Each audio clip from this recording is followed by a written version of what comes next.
Salam sejahtera, apa khabar semua? Selamat kembali ke Podcast Lagenda Zelda. Please, I think this is episode 38 if I'm not mistaken.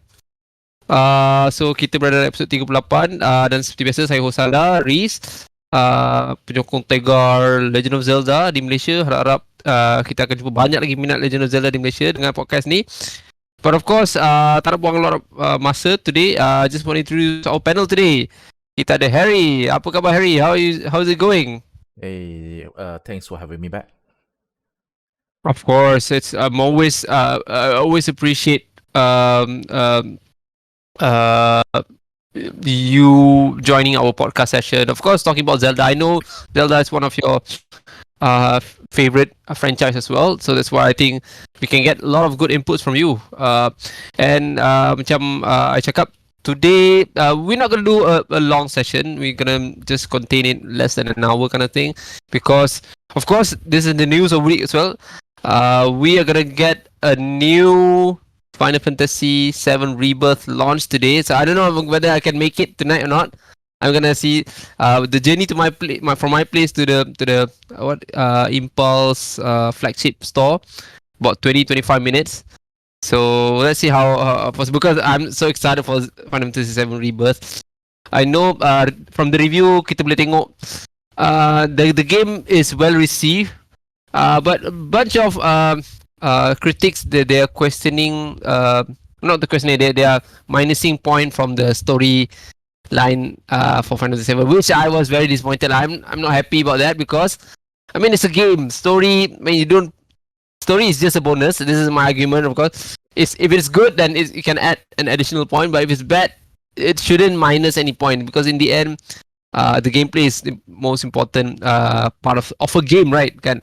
Yeah, what's up with you, Harry? Ada perkembangan terbaru dalam your gaming life?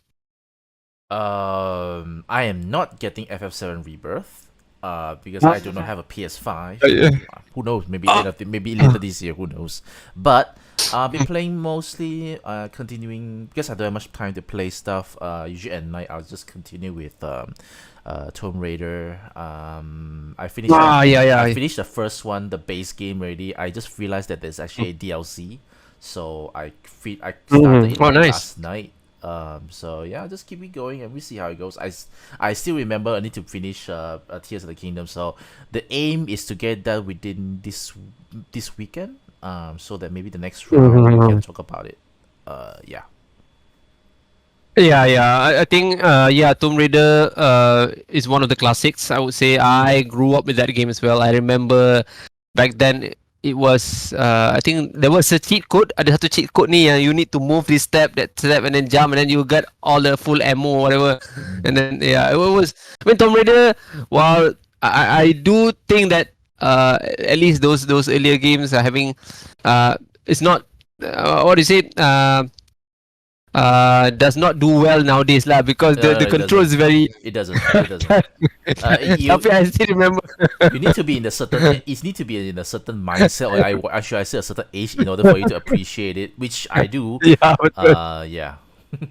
Yeah. Because I remember you need to be very precise on your timing of the jump, your pinpoint of the jump, so that you can grab the other corner of the something like that. But yeah, it's still an amazing game. I would say. I would consider that, macam for me, I rasa dia adalah part of the revolutionized that happened with gaming lah back then. I mean, kan, Eidos did well in promoting that game back then lah. Okay, yep. Anyway, today we are gonna talk a bit about Zelda. Basically, tak ada banyak topik pasal Zelda lah recently. I mean, the latest news that we heard was that Nintendo is gonna hantam. There's one emulator punya company. I forgot what's name. Wuzu. What was that? I forgot. Yuzu is an emulator. Yuzu. So they are the Wii U Switch games. Yeah. Yeah, it's very weird, because I think if they want to punish, it should be at the leakage kind of level, not at the third party homebrew developer. But maybe there's a valid reason for them to challenge. I mean, in the end, I think they're just doing this to just give a signal lah to anyone else not to do this kind of, because in the end kita kena faham lah, development ni bukannya murah kan. I mean, if you are stealing those, of course there's other valid reason. Game preservation is one of the main reason. I mean, again, you cannot play anymore nowadays kan. You cannot get the console. I mean, back then dekat Malaysia susah dapat game, logik lah you pakai emulator kan. But nowadays is very accessible kan. And in a way, I assume that there's not many reason for you to steal a game lah kan. I mean, we're talking from that kind of perspective lah kan. And of course, they are gonna sue that company. I'm not sure whether to be honest, I don't think they'll be able to make it lah. I mean, they'll be able to win lah, because it's a tough case. But let's see how they take on this lah. And then of course, so since ada banyak dry news for Zelda, we just gonna talk about where do Zelda go after Breath of the Wild and Tears of the Kingdom, especially waiting for Switch 2. So I know you've been playing a lot of the Zelda game with Breath of the Wild, Tears of the Kingdom, and even those 2D ones. So I wanna just discuss about this lah. Nak tengok, what do you think that the new Zelda should improve, should have, or should maintain? Kan? And then where are we going with the capabilities of the new Switch there's gonna be the main platform for this game. Of course, you don't expect Zelda to be a game that's gonna be crossing a lot of other platforms. So it's the main franchise for Nintendo kan. So yeah, let's start off with the 3D ones. Just want to get your view lah, Harry. From your opinion, what can Zelda do to attract, to gain to get the impact of whatever they did with Breath of the Wild lah? Because Breath of the Wild, after a very tough stale punya condition for Zelda game, I mean, Skyward Sword was tough generation for Skyward Sword. Even Twilight Princess, I mean, they follow that template lah kan. I mean, you tahu lah kan, template Ocarina of Time kan, very same template again and again, just tukar sikit dia punya gameplay. And then when Breath of the Wild happened, it was a big change, and people, I know a lot of fan lama, or the old school fan is not happy with whatever the change that happened with Breath of the Wild, but we need to accept the fact lah. But that game really break the market, break the normal punya scope to a more extensive punya market lah kan. And in a way, it managed to approach the new generation market. And let's be, again, the figures are telling you this. You're talking about when Zelda, Breath of the Wild, Tears of the Kingdom punya sales, both of them have basically surpassed all the Zelda punya series since the beginning kan. I mean, you can see you're talking about that kind of sales volume. Of course lah, there's no way Nintendo is gonna go back to whatever they did before. I think it was Aonuma punya comment yang was very recent, that he was like, there's no way we're gonna go back. I mean, why we want to go back to the old style kan? So yeah. But again, let's see your view on how do they take the 3D Zelda moving forward, especially with the new console. Okay, so for context, among all the 3D, we're talking about 3D Zeldas, right? My favorite. Yeah, let's 3D first. From past to now, my favorite one was is actually, most favorite one is Tears of the Kingdom. Okay, so nice. And the most impactful one for me, it's Breath of the Wild. So I'm actually on the what's it called, the modernization of Zelda train. Nice. Zelda train lah. But I did aside from Wind Waker. Wind Waker is the only one that I haven't played yet. The rest also I played. Okay. I want to say I love them all as well. Okay, so let's talk about what I like about the current 3D Zelda, right? The best part is just that how interconnected the world is. That's one. Next is the exploration is the best ever. Like I see, like I'm not sure when I started Assassin's Creed Valhalla a few days ago, just to try only. Yeah, I just realized that I don't recall because usually if you play Assassin's Creed, right, especially the older ones, usually have a set place you can climb, right? Yes. Yeah, I mean it's kind of old design lah. I mean that's pretty much it lah. Mm. But Valhalla, I'm not sure is it since Valhalla or is it like Mm. since what's it called the previous one? But they actually added the mechanics where you can actually climb anywhere, almost anywhere already. So I feel Yep. like it makes the exploration so accessible, which is what Breath of the Wild and Tears of the Kingdom actually introduced. So exploration is definitely a big key. What else? The puzzle as well. The puzzle is the world is connected. In my first point, so the puzzles, right? It feels like they belong to the part of the world, so I kind of like that too. So these are Yep. Agree. there just got to be more. The sense of surprise around every corner. I love it. It's pretty much. It reminded me exactly. I think this is what the dev wants us to think as well, which is the very first Zelda, where you actually just don't know what is it you're supposed to do, but if you try to do it, then something Yeah. I understand. something exciting will happen. It's something that lost through the later Zeldas, where everything seems very scripted. You kind of know that this Very place linear. you gotta Yep. do Yep. this Yep. right. Whereas Breath of the Wild and Tears of the Kingdom just keep going, try, and you don't lose anything lah. So that's what I like about the modern Zeldas. What I don't like about the modern Zeldas is I know Reese is not gonna like this, but I feel like I'm not the lore guy. I don't care whether this game this version of Zelda, whether is it related to the previous Zelda. I don't care about that. I feel like those are just fans clamoring on something that doesn't exist, that Nintendo have no choice but to what's it called, but to Shoe in. please. Shoe Right. in. I mean, I call it as please or satisfy in a way lah. But in its own, Breath of the Wild and Tears of the Kingdom is quite weak story wise. They shine during the beginning part and the end part, which is epic, gila epic, right? But Have you finished?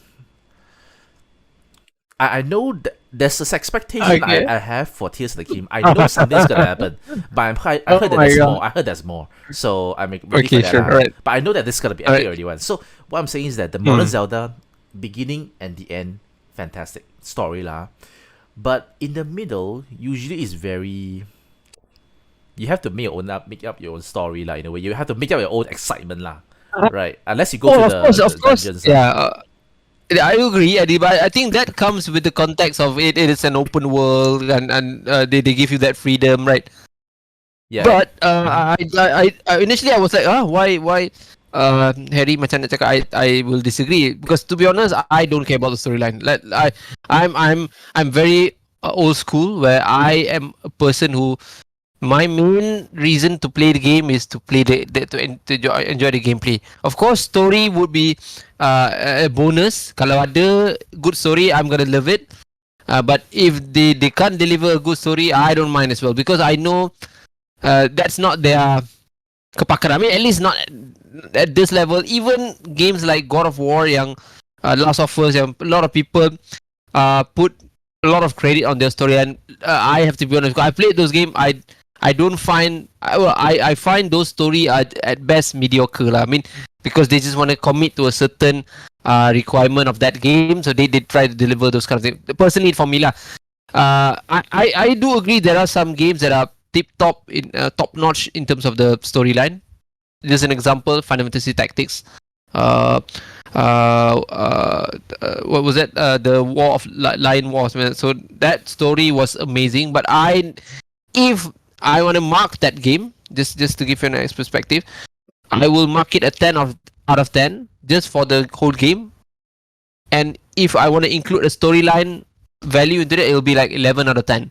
So something like that. It's just a bonus to that content, because the gameplay itself like totally overwhelmed me in terms of how fun it is, which applies to I think Breath of the Wild and Tears of the Kingdom. I love the gameplay. I tried playing games like what you call Twilight Princess, and maybe other games like Uncharted, right?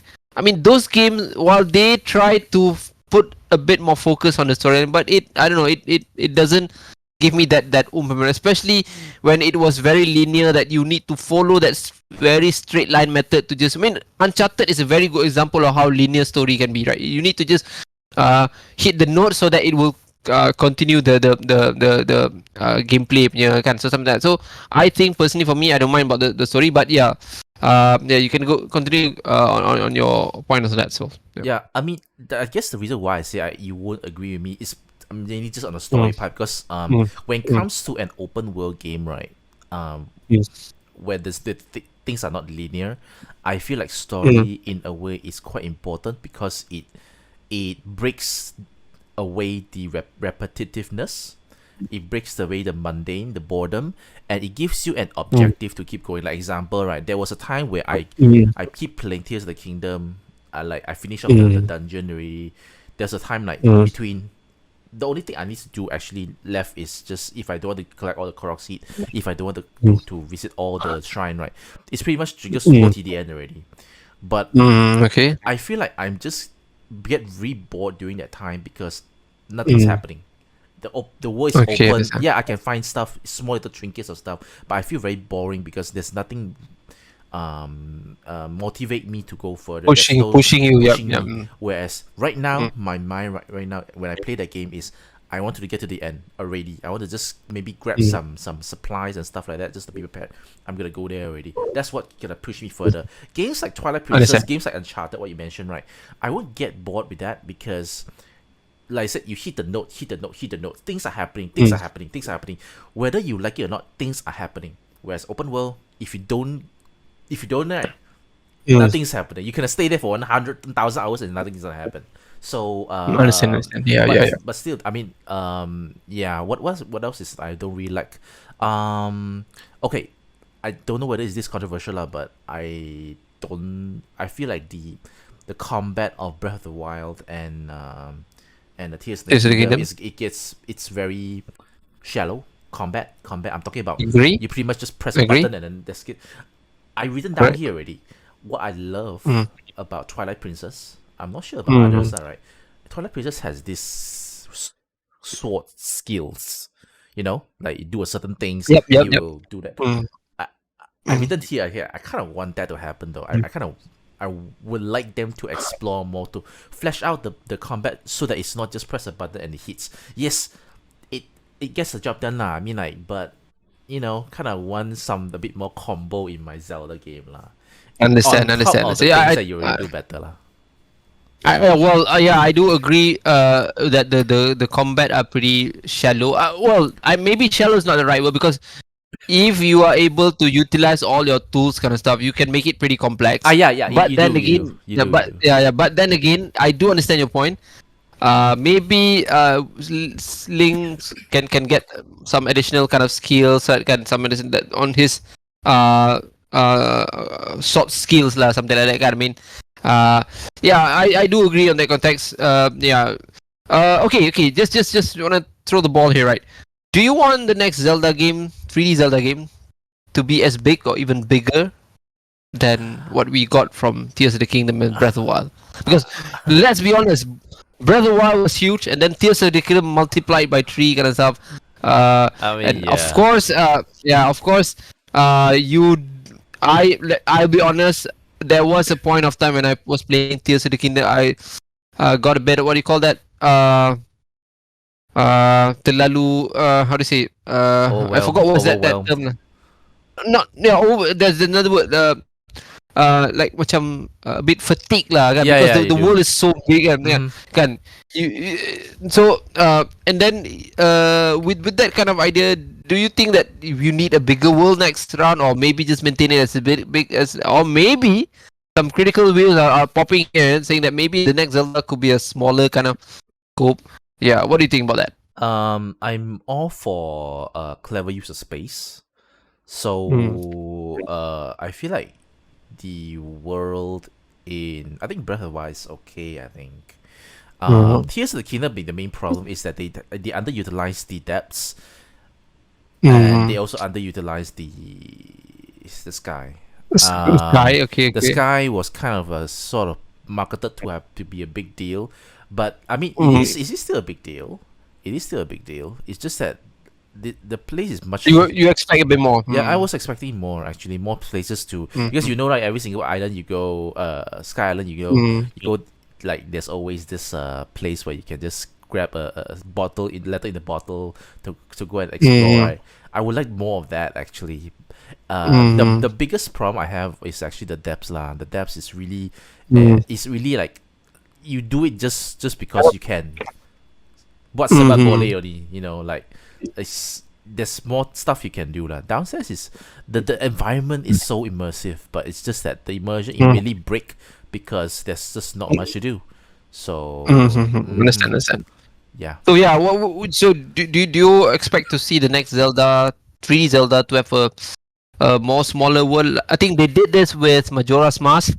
They did this with, I think, Link's Awakening. So they make it a bit more smaller. What do you think? Do you feel okay if they go with that route, or do you feel that how big, at least Breath of the Wild size is required lah? So yeah. Smaller world until Breath of the Wild size, I think it's fine. Breath of the Wild size is the max lah, but more variety when it comes to I don't want to say more variety because there's actually a lot of variety when it comes to the biomes already. Only thing left, right, I kind of want, right, is underwater. Underwater is what I want. I love underwater, especially in Zelda. Yeah. Imagine if Breath of the Wild, the kind of serenity, the quietness, of Breath of the Wild, and then plus with the underwater, you can be very peaceful when you're swimming around. But then suddenly, it reminded me of another game that I played called Dredge, where it's like the underwater is becoming it's dangerous everywhere. As you swim around, you can actually hear something coming, like a big long snake or dragon coming after you. That could be quite cool though. Yeah, I don't know why they don't.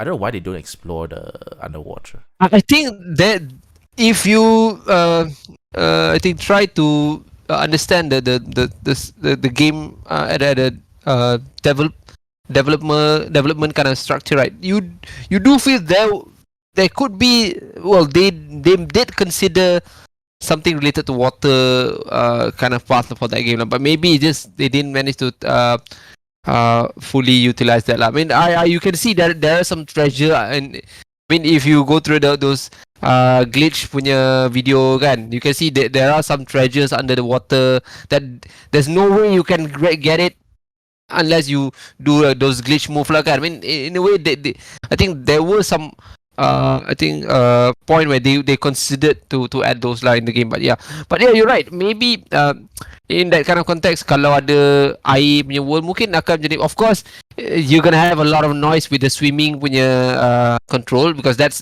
itulah benda yang very common dalam Zelda. I mean, when they did for what you call what's that, Wind Waker, and then Twilight Princess, even Skyward Sword, they were trying to perfect that controls for underwater, but still got a lot of people complaining because it's not easy to unlike normal punya land, I think the 8 diagonal punya ni is easier to manage compared to water lah kan. Okay, what about what do you are you excited for this to be in another Hyrule, or maybe they're gonna go through a different land this time? What's your take on that? I think they had to do something different already, because this iteration we already played through 2 rounds already, 2 iterations of this current Hyrule. Okay. No, you're right. No, what I'm saying that do you expect another Hyrule, or do you expect, okay, maybe we'll push Hyrule away for a while. Let's just do like some other land, like what they did with Termina. And what do you think about that? Something new would be great. Termina would be a good direction to go with. Somewhere new, because every time we've been going to Hyrule for two games already. So it'll be great if maybe they can make it, like I said, kind of expand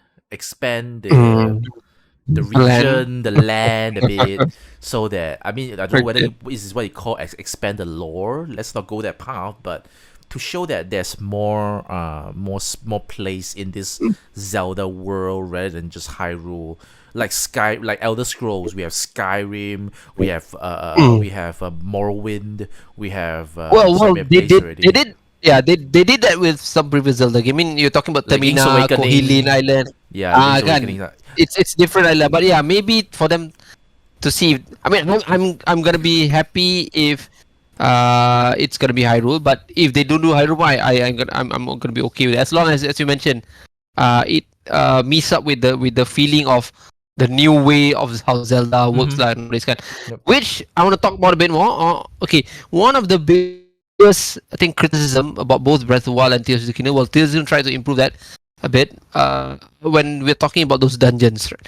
Of course, we have shrines. We have this what you call in Tears of the Kingdom, what they call it? It's not shrine. I forgot what's yeah lah, something like shrine. I mean those small puzzle where they try to make up for the lack of dungeons. Because if you go back to Ocarina of Time, you got like 8 dungeons. You got and then I think it was Link Between Twilight Worlds. Princess was the biggest one. Twilight Princess has the most yeah, I think dungeon, I think. dungeons. Yes, correct. Yeah, Twilight Princess, and I think is Link Between Worlds, something. So both of them are pretty up there.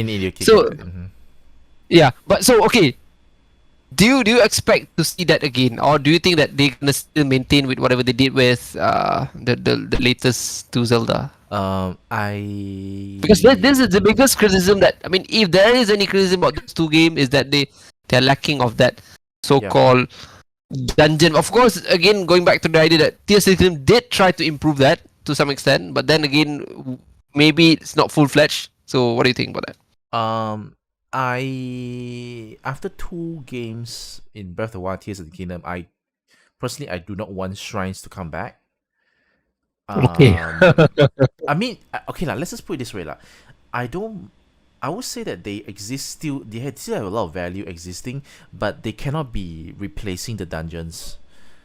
You get what I'm trying to say? I want more like classic dungeons, kind of like the one that we have in Tears of the Kingdom. There's like how many? 4, 4. But I feel like I want more. 5. We got 5. 5. We Right? got 5 for Tears of the Kingdom. Plus the Hyrule Castle, right? Or is it the depths? If plus Hyrule Castle, you're gonna have 6. Oh, sorry. The sages, right? The sages. The sages. Yeah. But the Breath of the Wild, you only have 4 because it goes at the Guardian punya kan. But then Twilight Princess, sorry, Tears of the Kingdom, they add another one with one of the sages kan. And then finally the Hyrule Castle lah. So okay, okay. So for shrines, I feel like I've changed my word. Shrines still have its value. It should still be there. Maybe not as many as before, but should still be there in some ways. But they need to add more classic dungeons. And I don't mean the one that Tears of the Kingdom. I feel like Tears of the Kingdom is simplify. No, I don't think they actually solved the problem with the Divine Beast though. It's still very much a whole thing dungeon. You can still pretty much go anywhere you want, you know. Agree. Yeah. No, I agree. Yep. So Definitely. in a way, they didn't change much. Yeah. Agree. Yep. But I think that I'm pretty sure there's a valid reason for that, because they are gonna go with that open world, non-linear kind of route. So if you expect to see dungeons like Twilight Princess, do you think that they can manage that open world and making those dungeons limited as well at the same time? What's your take on that? I don't know. I keep thinking that actually it is possible. Maybe. See, that is the dilemma. That is the dilemma. There's always a way to because if you want. While we can explore different dungeons, any of the sequence we want, right? Then the story is pretty much screwed up, right? That's why I thought, okay, why not? Okay, that's what I'm thinking is that why not that we can have the open world still explorable, but then right, the dungeons that is supposed to go right has to be set, and then right, you will say, oh, then you go for the hardest dungeon, then the easiest dungeon at the last. But that's what I'm thinking is that what if they have adaptive difficulty kind of a feature where the first dungeon that you go with is always the easiest. Maybe in Yeah. terms of like the enemies is easier. I don't know whether the puzzle can be easier or not lah. Because if you want adaptive, right, in a way, adaptive means you keep doing different different variations of the dungeon, so that it switch whenever you depends on which dungeon you go first. So I'm thinking that maybe adaptive difficulty might be the way to go. It's like Breath of the Wild and Tears of the Kingdom, they have adaptive difficulty already, right? Like if you Correct, yeah. regardless of whether you go, as long as your skill or maybe certain place you progress or the story you went, then the enemy become harder already, right? Maybe the goblins become different level of it already. So they actually did that already. Correct. That's a leveling. Yeah, there's a leveling feature in both Breath of the Wild, Yeah. because So you would that see after you defeat certain amount of enemies, the enemy will level up, and then you need to, I think start. Those enemy will pop out the tougher version of them, something like that. So yeah. yeah. So that one, I think, is it possible to do that for dungeons so that Right. regardless of which one you go to, the next one you go to will be maybe harder? I don't know.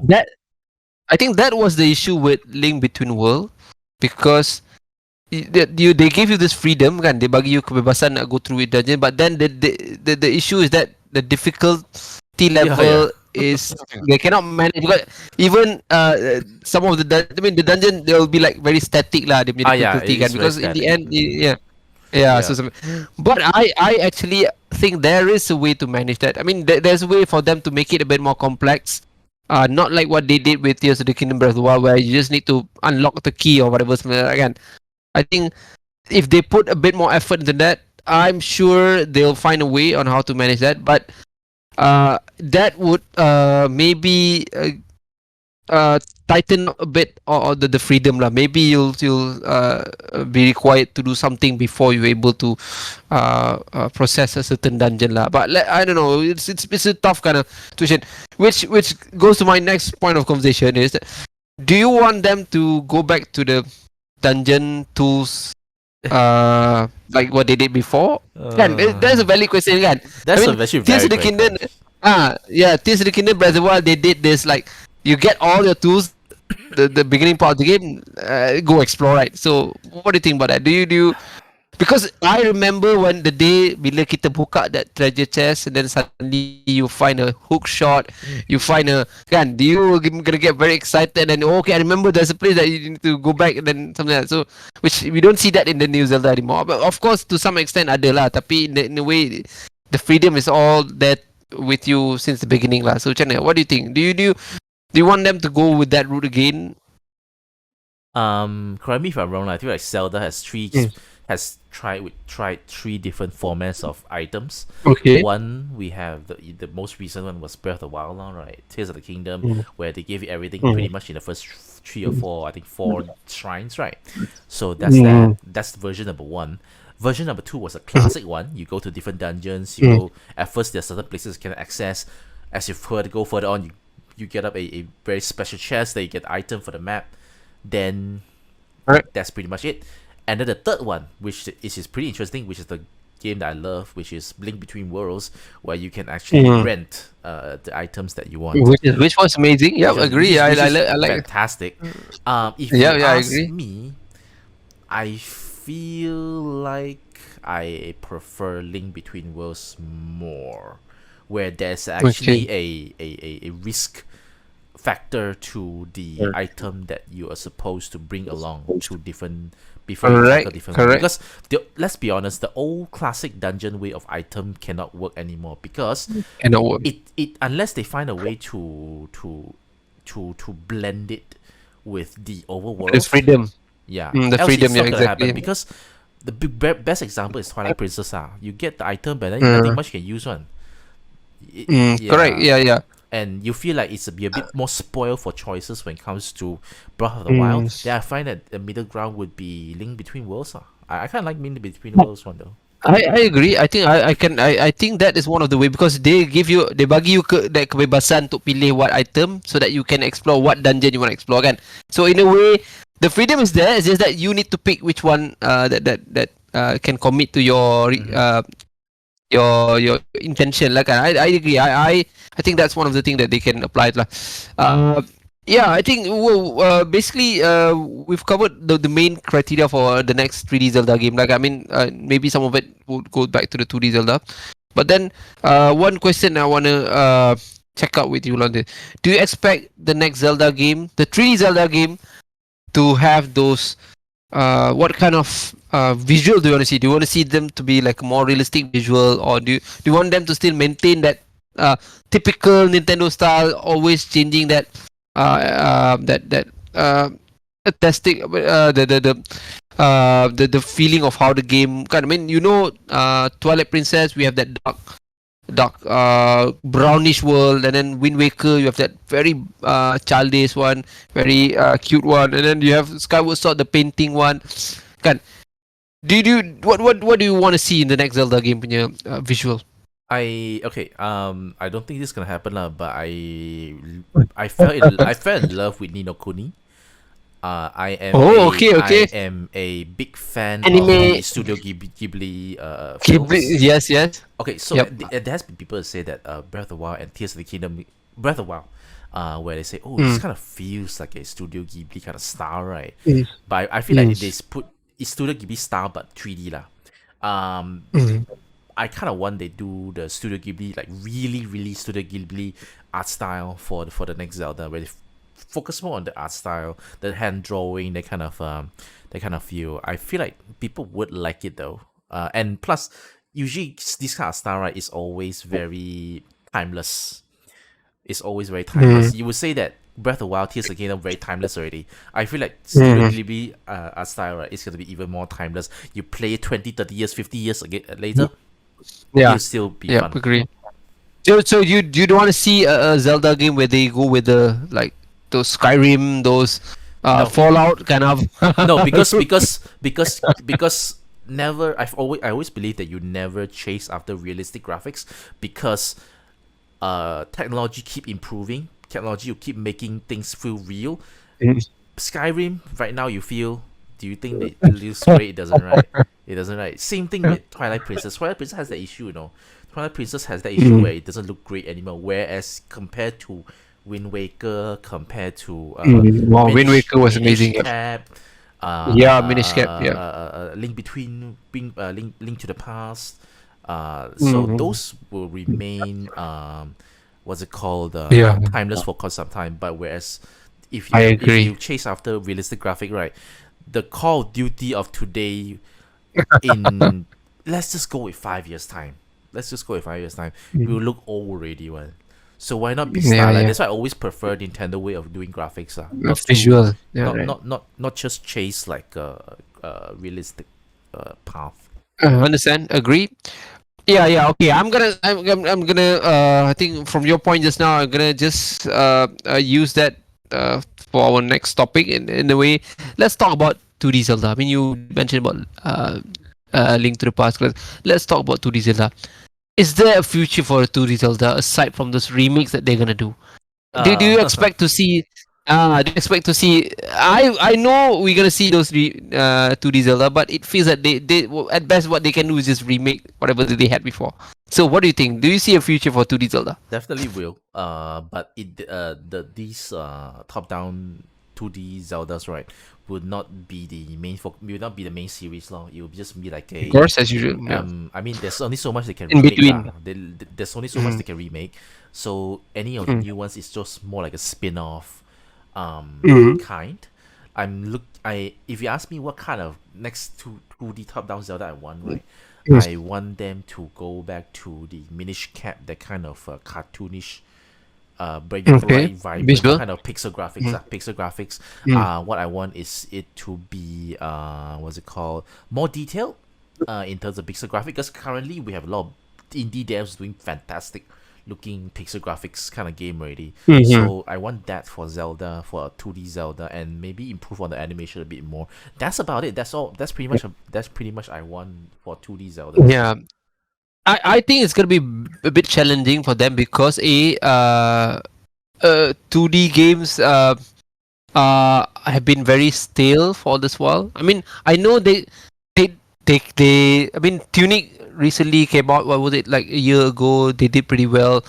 Maybe they can opt to that way of delivering those 2D Zelda.